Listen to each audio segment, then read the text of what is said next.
திருவண்ணாமலை ஒன்றுபட்ட மாவட்டம் அனைத்திந்திய அண்ணா திராவிட முன்னேற்ற கழகத்துடைய கோட்டை என்பதை நாங்கள் நிரூபித்திருக்கிறோம். திருவண்ணாமலை மாவட்டம் என்றைக்குமே இதய தெய்வம் புரட்சி தலைவர் எம்ஜிஆர், இதய தெய்வம் புரட்சி தலைவி அம்மா ஆகிய இருவரும் தெய்வங்களின் மறைவிற்கு பின்னால் இன்றைக்கு அண்ணன் எடப்பாடியார் தலைமையில் நாங்கள் உறுதியாக இந்த மாவட்டத்திலே செயல்பட்டு கொண்டிருக்கிறோம். இந்த மாவட்டத்தில் இருக்கிற 5 சட்டமன்ற உறுப்பினர்கள், மாவட்ட கழகத்துடைய நிர்வாகிகள், நகர்கழகத்துடைய செயலாளர்கள், ஒன்றிய கழகத்துடைய செயலாளர்கள், பேரூராட்சி கழகத்துடைய செயலாளர்கள், கழகத்துடைய பொதுக்குழு உறுப்பினர்கள், கழகத்துடைய சார்பணி நிர்வாகிகள் உள்ளிட்ட அனைவரும் அண்ணன் எடப்பாடியார் தலைமையை ஏற்று உறுதியாக விசுவாசத்தோடு பணியாற்றி கொண்டிருக்கிறோம் என்பதை இந்த நேரத்திலே நான் உறுதியோடு தெரிவித்துக் கொள்கிறேன். திருவண்ணாமலை ஒன்றுபட்ட மாவட்டம் அனைத்திந்திய அண்ணா திராவிட முன்னேற்ற கழகத்துடைய கோட்டை என்பதை நாங்கள் நிரூபித்திருக்கிறோம்.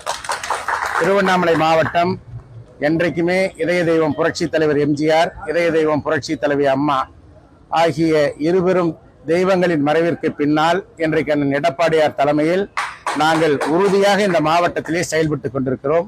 இந்த மாவட்டத்தில் இருக்கிற 5 சட்டமன்ற உறுப்பினர்கள், மாவட்ட கழகத்துடைய நிர்வாகிகள், நகர்கழகத்துடைய செயலாளர்கள், ஒன்றிய கழகத்துடைய செயலாளர்கள், பேரூராட்சி கழகத்துடைய செயலாளர்கள், கழகத்துடைய பொதுக்குழு உறுப்பினர்கள், கழகத்துடைய சார்பணி நிர்வாகிகள் உள்ளிட்ட அனைவரும் அண்ணன் எடப்பாடியார் தலைமையை ஏற்று உறுதியாக விசுவாசத்தோடு பணியாற்றி கொண்டிருக்கிறோம் என்பதை இந்த நேரத்திலே நான் உறுதியோடு தெரிவித்துக் கொள்கிறேன்.